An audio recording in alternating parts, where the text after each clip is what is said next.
Welcome, everyone, to Healthcare for All, brought to you by WCANradio.com.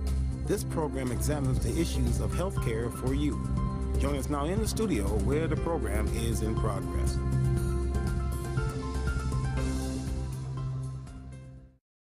Welcome to Healthcare for All, sponsored by the Single Payer Action Network of Ohio. I'm Debbie Silverstein. I'm your host for the show, and I'm in the WCAN studios with my co-host, Eric Meadows. Hi, Eric. How you doing, Debbie? I'm good. I'm excited. I am excited tonight. Yes. We have a very special guest that's due to come on, isn't he? Yes, we have. And this is what's got me so excited I didn't even sleep last night. Tonight's guest is Congressman John Conyers, who represents the 13th District of Michigan. And he is one of my heroes because he has been working on reforming the healthcare system for more than 3 decades. He recently reintroduced H.R. 676, the Expanded and Improved Medicare for All Act, which is a single-payer health insurance bill, and it has the endorsement of thousands of physicians nationally, as well as many other groups. The legislation would guarantee every American access to affordable, comprehensive, quality health care. So we want to welcome Congressman John Conyers. Good evening, Debbie Silverstein and Eric Meadows. Good evening, Congressman. What a wonderful opportunity for us to have a discussion that goes around the country and in some ways around the world. Exactly. I'm honored. Well, we are honored to have you as a guest, and like I said, you are a personal hero of mine. I met you back in 2008 during the presidential campaign. You came to Ohio and you made a stop in Kent, and the California nurses showed up, and we turned that campaign stop into a single-payer rally because they got into their chant of healthcare, we need a fix, we need H.R. 676. Oh, gosh. And then the next day, you came out to the Cuyahoga Falls Natatorium and spent some time with us and bought us pizza. So thank you for that. Thank you for the pizza. Yeah.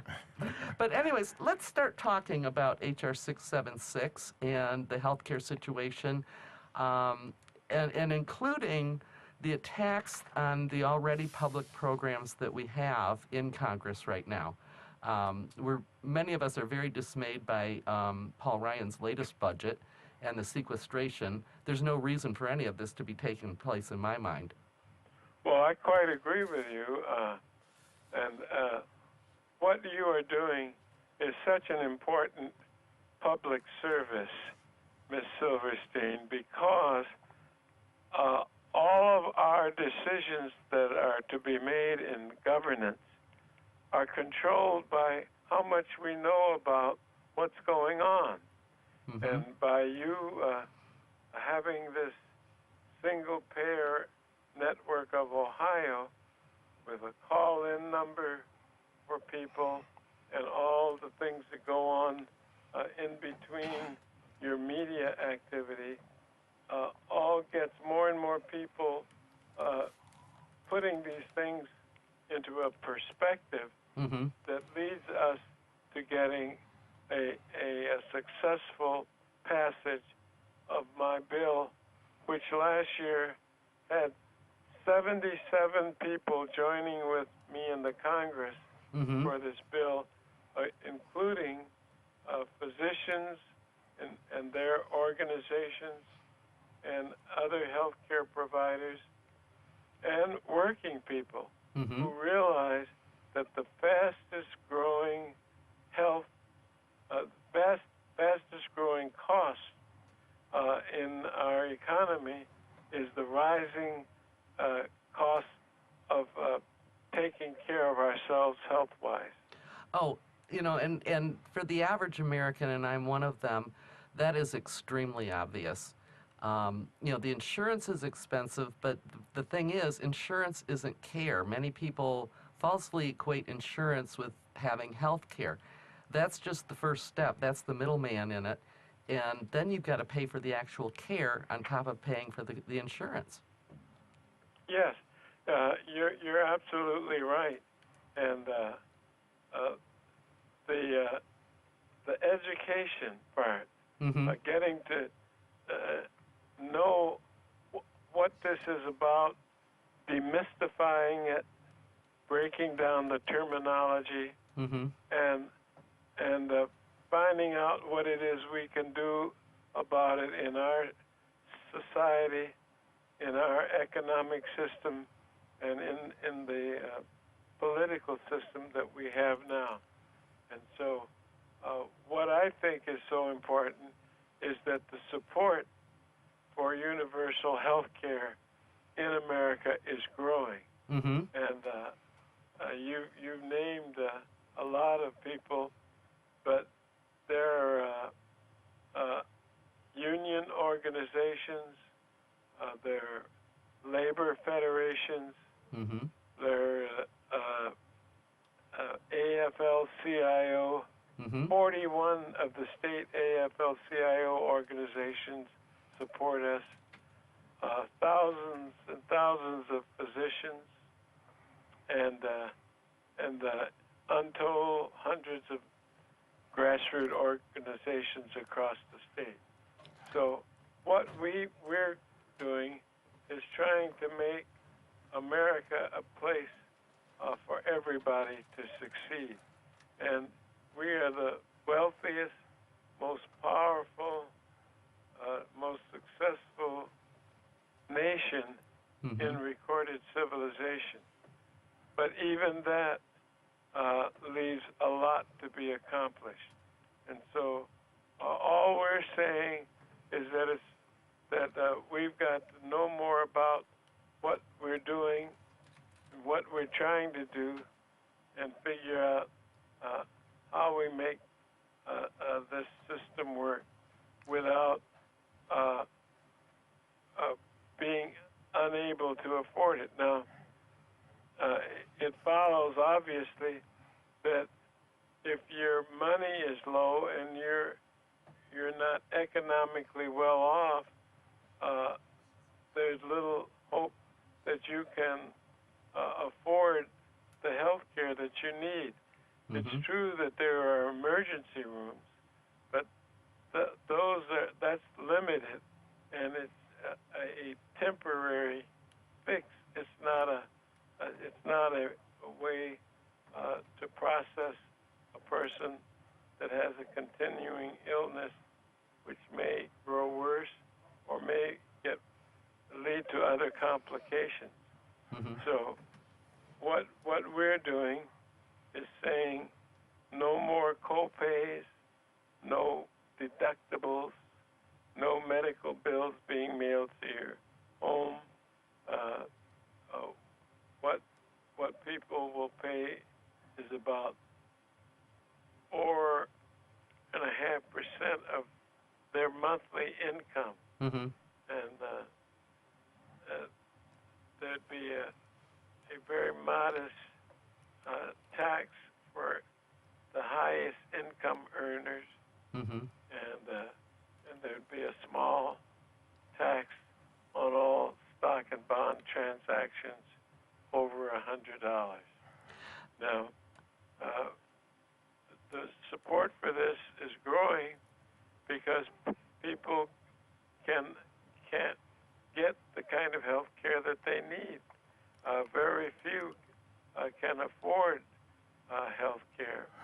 Congressman Conyers, we've got economists that are telling us that the average American would pay only $2,700 a year for all their health care needs. That's a cost that we are very proud of, and we want to get this bill enacted as soon as we can.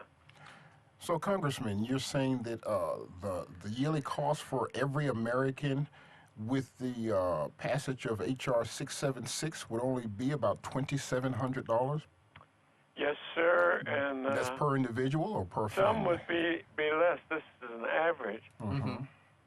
So we're proud of that. And what we want to do is that we're getting our economists to do these studies to verify the accuracy of the numbers that we're talking about today. Okay. Well, when you introduced this bill back in 2003, at that particular time, I imagine you were really looking ahead and seeing what was about to happen with the health care. Am I correct? Well, yes. That I've got a lot of lawyers and specialists and scholars and experts to help me, but there was also another thing. Many countries in the world already have universal health care, so it wasn't like we closed the doors and invented something. What we're doing is looking at what's going on in healthcare systems in other countries, mostly in Europe, and what we want to do is take the best parts of it and put it into our system. So this is just a matter of gaining the experience. One of the few trips that I will be planning to take is to go to countries and study and talk with the doctors and medical experts and teachers at medical schools to find out the strengths and weaknesses of the plans that they are using. Well, let's talk a little bit about what is proposed in H.R. 676. It's the Expanded and Improved Medicare for All Act. So you're taking a program that we already have, Medicare, which is a widely popular program, and we're going to improve it and expand coverage to everyone in the U.S., right? Exactly, and that includes the people on Medicaid. On Medicaid. Now, by improving it, we're improving the coverage that it gives us now? Oh, absolutely. You see, we will probably have to reevaluate the fee-for-services concept. We've got to look at how prescriptions and how these pharmaceutical companies reach the pricing of medical prescriptions and medicine. The whole thing has been treated as a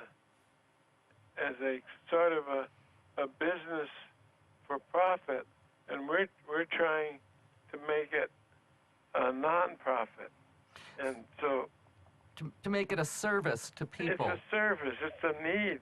It's keeping your country healthy is a national obligation. It's not a matter of benefiting any one particular set of professional people or anybody else. And so being healthy is the number one requirement of a strong nation. And we are paying so many times more than anybody else, and we're getting so much less than many citizens in other countries that only pay a fraction of what we do. Well, Congressman Conyers, you talked about making this a nonprofit and making it available for every U.S. citizen. How do you exclude the insurance companies? I mean, they have been a large conglomerate, a large entity that has made up healthcare today. How do you just exclude them from being a part of this? Well, they don't have any constitutional right to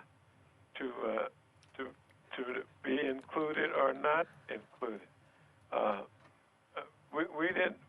Health care doesn't exist to assist the health care providers or the country. We're looking at what's in the national interest, and the national interest doesn't call for keeping pharmaceutical companies successful and making great profits, or neither anybody else. No other hospitals or clinics or doctors or medical schools. They're all there to provide the best health care that we can devise. Mm-hmm. And so now we've come to this point in our development where we're looking around and we're seeing that other countries are doing the same thing with better results and spending far less money. And so all we're trying to do is become more efficient. Mm-hmm. And we don't want to hurt anybody's feelings. We don't want any companies to make less profit than they did the year before. But what we've got to do is reduce the number of people that die every year in this country because they haven't gotten the kind of health care that they need and deserve. So we think that that's a right that goes along with citizenship. Health care is a right. Exactly. And when you look at it from that point of view, as opposed to a series of businesses that everybody's supposed to make a profit on, Mm-hmm. you come up with some different ideas about how to succeed in the healthcare industries. And one is that we would require a lot more medical people to take care of all the people, many of whom are not being taken care of now. Mm-hmm. So it would create opportunities for more people to become doctors, to become pharmacists, to become healthcare experts in so many fields, working in the different kinds of hospitals across the country. Well, one of the things when you're talking about health care, and we're talking about it as a public good, as a human right, and that type of thing, but it is really, when you look at the public good part of it, if we want to talk about the economy, it has a big effect on the economy because healthy workers are more productive workers. And American businesses lose a lot in productivity every year because of the healthcare status of their workers. Here in Ohio, even the governor's office admits that our workforce here is 36th out of 50 as far as healthcare status goes, which is not good. Now, we pay more than the average in Ohio for healthcare, and we are sicker than the average in Ohio. And this is something that affects the businesses, and it's not just the healthcare industry, it's all industry. Well, of course, we lose a lot of production capacity because people aren't healthy enough to get to work Mm-hmm. on a more regular basis. And this is one of the very big benefits that a universal health care system would do. It would stimulate the economy Mm-hmm. as well as keeping people feeling better, looking better, Mm-hmm. and working more efficiently. Okay, now let me ask you this about the current systems of healthcare that we have, because we don't have one system in this country. We've got every kind of system you can have. We have Medicare, which is a single-payer system. We have the VA, which is really socialized medicine because the government pays for it and the government owns the hospitals and the employees are employees of the government. We have private insurance, we have the uninsured, we have Medicaid, we have the Children's Health Care Program, we have Indian Health Care, all of these different systems. Now, under your plan, what would happen with these systems? Well, all these systems would be merged into one, and that's the beauty of our universal system, and that's where the universal part comes in. You've named 6 different systems that Mm-hmm. are very, very important. Right. But they all operate separately and mostly independently. Mm-hmm. And what we're trying to do is that from the moment you're born, you get a national health insurance card. Mm-hmm. You don't have to be employed in order to have the card or to have the health insurance that goes with it. Mm-hmm. And so what we do is make this system Medicare for all. Mm-hmm. That's what some people call it, as a matter of fact. Right. And it's very important, and you know, sooner or later, somebody was going to do what I did, Mm-hmm. and I just got there first, and we're going to be comparing this. We're putting together studies on how every system in the world works in Mm-hmm. each country, Mm-hmm. and we want to look at them carefully, not just to criticize them, but to find out what they're doing right that would make us more efficient and lead to a healthier population, a citizenry, Mm-hmm. leading better and more enjoyable lives and living longer. Right. Right, because our health care statistics are kind of dismal when we compare them to other Well, we countries. rank, it's amazing. We're the most expensive, and yet we rank way down. I forget the number. It's either 17 or 35, but we're way down the list. I think the last time I looked, it was 37. There's even a 37. song. Yeah, there's even a song out there. 37th in terms of our overall effectiveness. Mm-hmm. And what we want to do is not blame or castigate anybody or get into Mm-hmm. political arguments about it. All we're doing is, first of all, getting educated as to where we stand Mm-hmm. and what is it that other countries are doing that we might be able to adopt into our system, so that universal care with the best medical services possible, how it would make our system much better than 37th in the world. Right. Congressman Conyers, I do have another question for you. If H.R. 676 were implemented today, it's a two-part question. How long would it take to implement it? And two, what would be the immediate savings on both the federal, on federal, state, and local levels? Well, I am not sure. It's a good question. We're going to examine that. How much savings would occur at the federal, state, and local level is very important to me. But I'm not able to answer that at this point. All right. How long would it take to implement 676 if it were Well, passed today? Look, that's a governmental question that this legislature would have to take up. Mm-hmm. How long would it take to pass it into law? That's my first goal, Mm-hmm. and then the next thing we'll jump on is how long will it take to get it up and running and operating.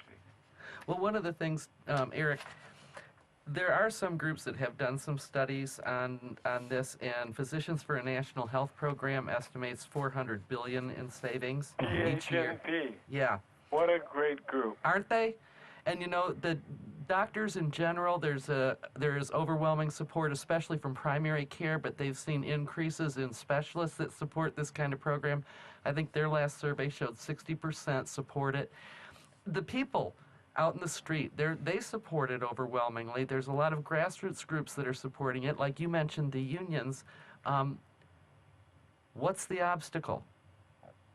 Well, the obstacle are the people in business that are profiting from it, Mm-hmm. that are disinclined to want to give up the incomes that they enjoy as a result of being able to price it so so that as a business, their product is profitable. Mm-hmm. We've got to look at this from the human angle Mm-hmm. of the morality of us doing the best we can for the most people at the least cost. Mm-hmm. This is not a business. Right. And so I'm very delighted that there are people like the Silverstein that are taking care of business, doing what we have to be doing, and your wonderful partner that is with us tonight. He's got people that are emulating his good work as well. Mm-hmm. So Eric Meadows, Yes, you're sir. to be congratulated. Thank you. And there are thousands of Eric Meadows across this country. There are thousands of Debbie Silversteins that aren't trying to work a scheme or bring in a new product. All they're trying to do is get, for most people, a much better system to take them through the various stages of life that all of us go through. Mm-hmm. There are young mothers who are pregnant who need to get the care that many of them don't. We've got numbers on how many people die because of negligence in hospitals, clinics, or other health agencies that provide services. Mm-hmm. And it is really disgraceful. And what we're doing is saying, let's look at this. We examine everything else. What could be more important than to build up our understanding, our research, our economic analytical abilities on a healthcare single payer for everybody, Mm-hmm. so that everyone born in this country automatically has a right to whatever healthcare services they need.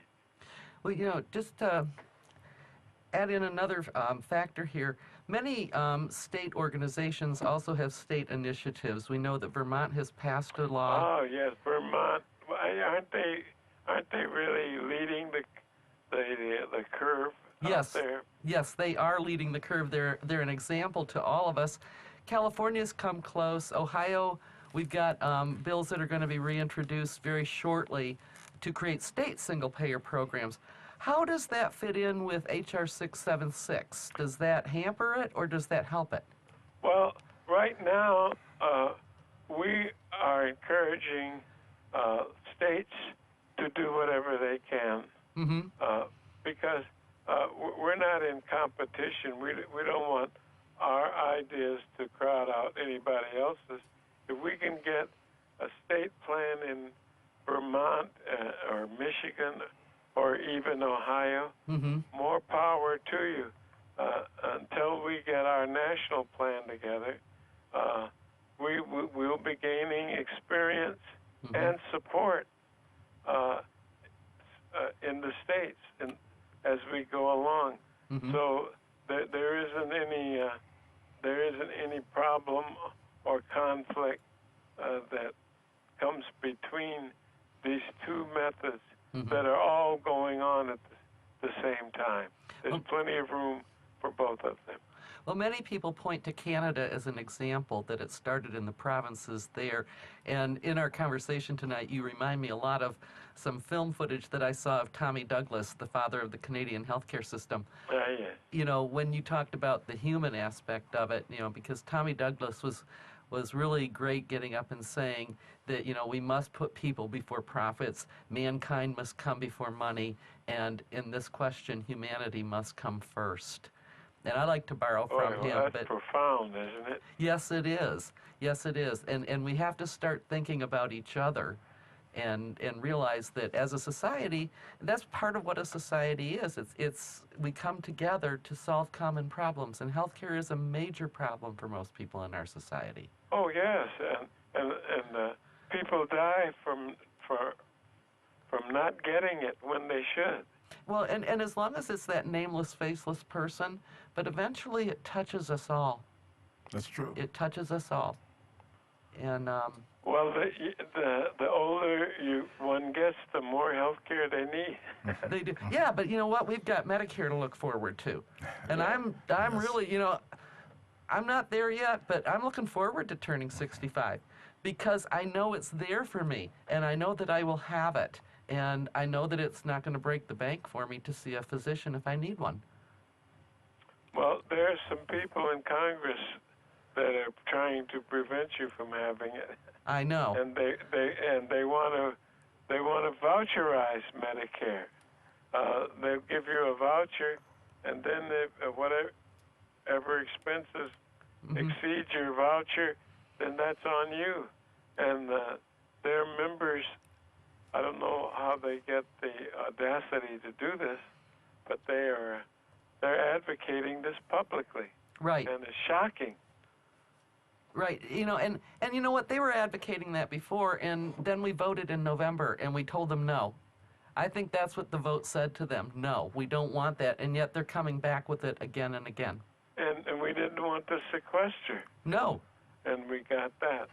I understand you've got a fix for the sequester. Well, yes, I've got a bill that fixes it with one sentence. Mm-hmm.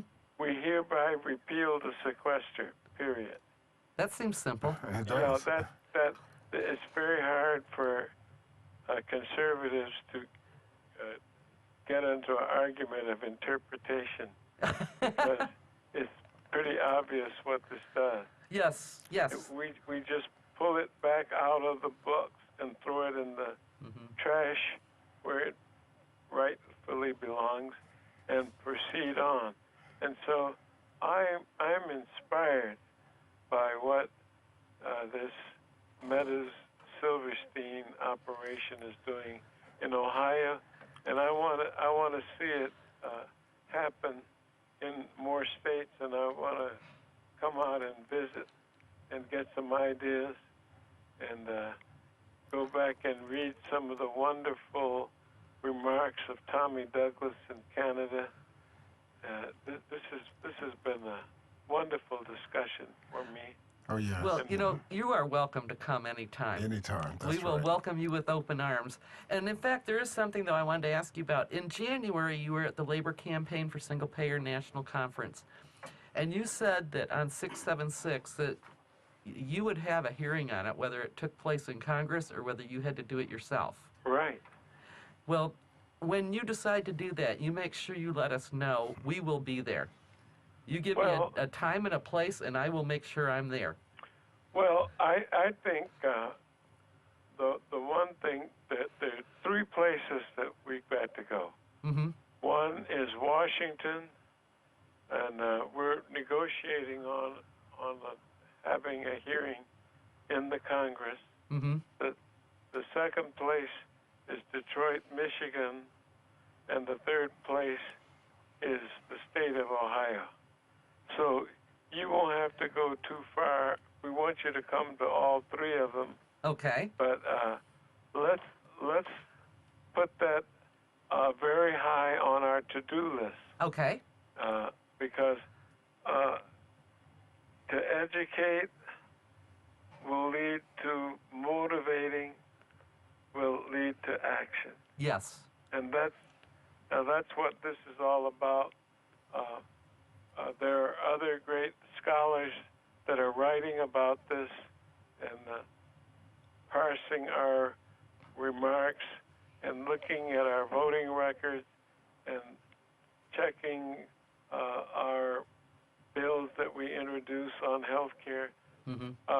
But unless there's action, then this is a wonderful discussion, heavy theory, Mm-hmm. great scholarly activity, but no action. Yeah, and that leads to my next thing is, what do we, the people, out here in the States, need to do? Well, we need to, one, educate, Mm-hmm.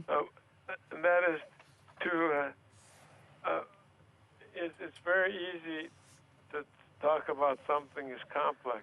Mm-hmm. You know, if you don't understand something, it's complex. Right. So what we have to do when we use the term educate, we mean to understand the basic principles of healthcare. Not that we're going to be doctors, or that we're going to perform surgery, or that we're going to analyze the sciences of health and health delivery, but that we actually begin to understand the principles around it so that we can then become motivated to look for solutions that will result in us taking action.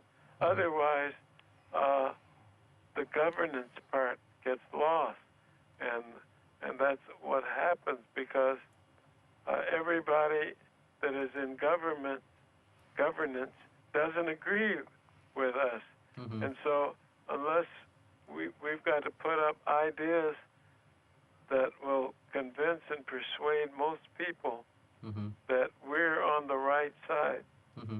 and that doing the most you can to improve a system that is greatly fragmented Mm-hmm. is an important beginning. Mm-hmm. And just think of what could happen if we were to begin this kind of campaign that we would use to encircle and educate people that have decision-making powers at the local, state, and federal level to join with us in this great drive, this Mm-hmm. great struggle to make people's lives more satisfying and live healthier and longer.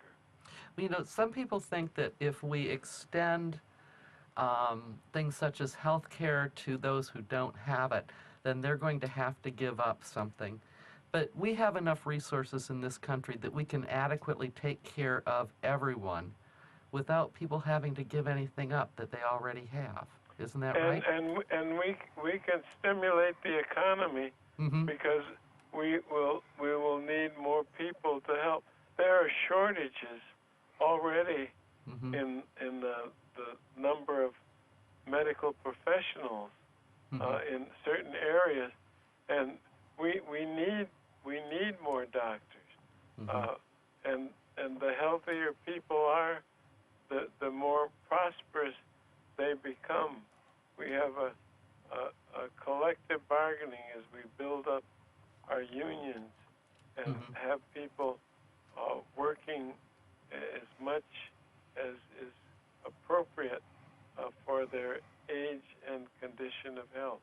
And Well, this is all good for everybody. yeah, and when you're talking about an economic stimulus, to back you up on that, the California Nurses Association did an econometric study a couple years ago, and that showed that if your bill were passed, that it would create 2.6 million jobs in the United States, not just in healthcare, but the majority of them in retail and manufacturing. 2.6 million jobs would be created. Right. That is a study that we have to have replicated so that everybody gets the drift Right. and why this is important to everybody, even people that are younger and in good health. Mm-hmm. They're going to get older and they're going to need health care just like most people that grow older will do as well. Well, we will all be patients one day, won't we? Eventually, yes. Yes. You know, Congressman Conyers, I'm sorry to say that time is running out. It's been quite enjoyable having you on the show. You did make mention that you would be stopping over in Ohio. We'd love to have you sit in on a set one day. We're putting together our travel plans for CODEL, and we would be very pleased if you would be able to facilitate our venture into Ohio. And we've got some colleagues that have worked with us on this bill too. Mm-hmm. Yes, you do. Let's see. Marcia Fudge is with us. Marcy Captor Yes. is with us. And Tim Ryan. Tim Ryan. Well, he will be with you. He hasn't signed it yet, but I keep on him, and he told me this is the only way to go. So Sure. he's just slate. But yes, we do have support here in Ohio from our federal legislators, and you know, like I said, you let us know when you're coming, and we'll help you out. Definitely. Thank you so much, and I want you to consider us putting together a forum in Detroit, Okay. so that you and Mr. Meadows will be able to join us, and people will be able to hear and talk with us all the way. This has been a very wonderful discussion for me. It's going to take as many of us as we can, and citizens in different parts of this great country, of healthcare providers, of doctors themselves, physicians for a national health plan, Mm-hmm. for those who represent working people. There's a great amount of assistance we can get from from churches, Mm-hmm. and religious organizations. Well, we will get in touch with all of them. And again, we want to thank you for being our guest tonight. It has been an extreme pleasure and an honor to me to have you as our guest. What a pleasure, Ms. Silverstein, and your partner, Eric Meadows, is a wonderful person. I'm looking forward to meeting you both. And likewise. We have a couple of announcements before we sign off.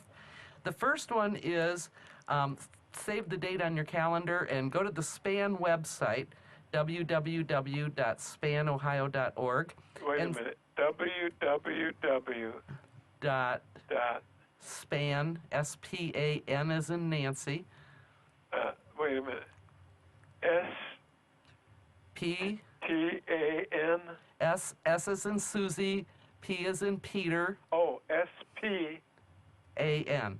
A-N. Yeah, it's SPAN. Single Payer Action Network. The Single Payer Action Network. Yes, spanohio.org. StanOhio.org. Yes, and register to come to our state conference on April 27th. April 27th. Yes. What day of the week is that? It's a Saturday. Oh, great. Well, this is for everybody. Saturday, April 27th. Yes. The next thing is we're going to be having SPAN walks for health care all over the state. The first one is going to be held April 13th in Kent, Ohio. So if you're in that area, again, you can check the SPAN website and you can sign up to participate, or you can sponsor a walker. And April 13th. yep, The first walk in what city? Kent, Ohio. Oh, Kent, Ohio. Yep. And the last announcement that we have is that next month's guest is going to be Benjamin Day, the Director of Organizing for Healthcare Now, which is a sister organization to Physicians for a National Health Program and a single-payer supporting organization. And what time will that come on? Well, that will be next month. We'll be taping that one in April. Okay. Well, we want to listen to it and hear it and be able to reproduce it to as many of our friends as possible. and we will certainly send you the information when that show is up. But we will first send you the information about our show. Yes. And make sure that you can, tell everyone around about it, because it will be available for the next 30 days. Oh, good.